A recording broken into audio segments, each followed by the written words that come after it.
Welcome back to the channel. Today we're taking a deep dive into something that's been showing up more and more in the long range and precision rifle community, the Ultradyne Chassis. More specifically, this is the Ultradyne UD5. It's got the looks, modularity, and get this, it won't make your wallet cry like some of the other brands out there. But does that affordability come with a trade-off? Or are we looking at a sleeper chassis that punches way above the price tag? Let's get into it.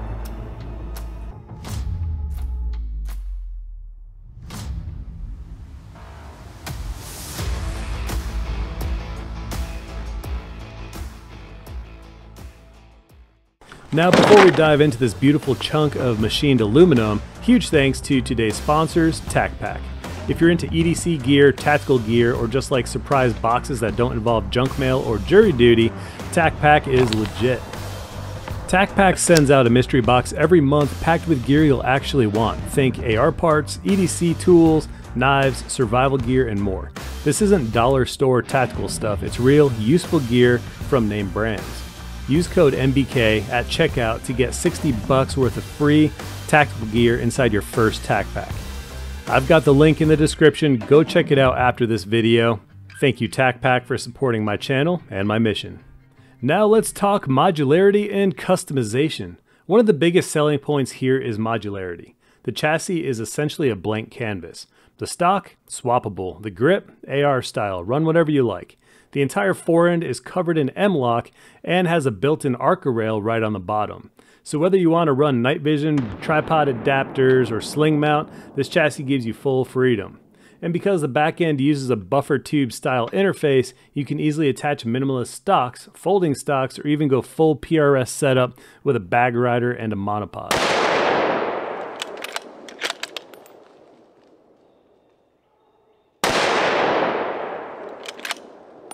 So let's talk about the stock and adjustability. Now this stock is extra and will run you about 300 bucks just for the stock. That said, let's talk about it. And ergonomics matter, especially when you're behind the gun for long range sessions. The Ultradyne stock includes adjustable cheek height, length of pull, and even a butt pad cant, and doesn't require any weird tools to do it.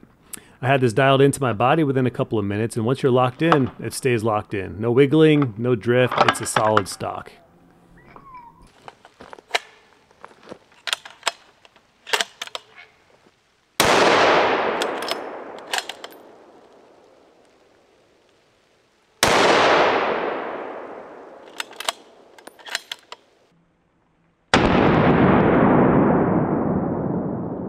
So this model is the UD5. The models are differentiated by how many M-LOK slots you have up here. So this one has 5 M-LOK slots, so that's going to be the UD5. So they do make them smaller, they make them bigger. It's pretty dang lightweight, which is awesome. And I have all the specs, they're in a note in my pocket. We'll go through those in a little bit. So a couple features that really set this apart from a lot of other chassis out there. Number one, the pistol grip. This takes any standard AR pistol grip. If you have a model out there that you absolutely love, you can go ahead and use that. This also takes a mil-spec carbine buffer tube right here with a castle nut. So the cool thing is you don't necessarily have to order this chassis with the stock. This is the UD stock, and this is about 300 bucks on their website. But if you don't need one, if you already have a buffer tube and a stock you want to use, don't buy it. Just go ahead and use your own. Same thing with the pistol grip. So if you look down here, you can see I have this mounted to my Revolve tripod right to the Arca rail. So it's basically a camera mount for a gun for you camera guys out there. It's a rail that extends all the way throughout the bottom and a little ridge on it, so you can directly mount your rifle right to an Arca mount on your tripod. So yes, so you don't have to buy a proprietary stock for this thing. It does take the AICS magazines, and the magazine release over here is adjustable.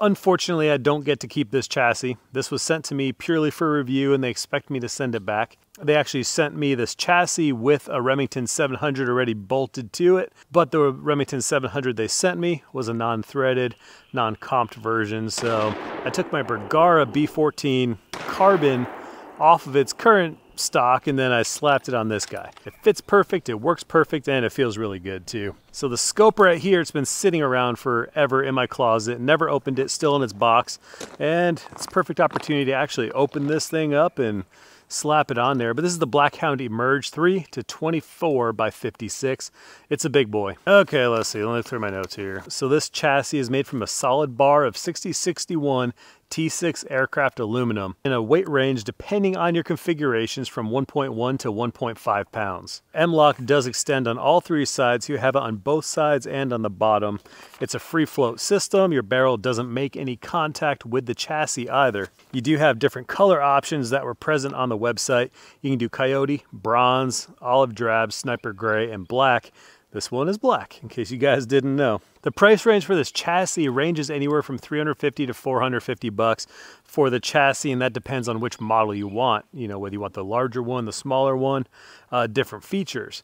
Now, of course, that can go up if you start adding things like this. This adjustable stock is another $300. So this rig right here, minus the rifle, you're looking at about $700 to $750, which is not that bad, especially for how lightweight this thing is, 1.1 to 1.5 pounds. The cool thing about this is it's not just geared towards someone looking to do PRS. Now, it fits that bill perfectly if that's where you want to start. But maybe you want to do some hunting. It's lightweight, it's compact, it's not bulky, especially if you combine it with something like this where you have the carbon fiber barrel. It's a great setup. It's a good do-it-all, multi-purpose type chassis. It could be a great starting point for long-range shooting, PRS, something like that. Appreciate you guys watching. If you have any questions, leave them in the comment section below. Hope you all have a blessed week. I'll see you guys later.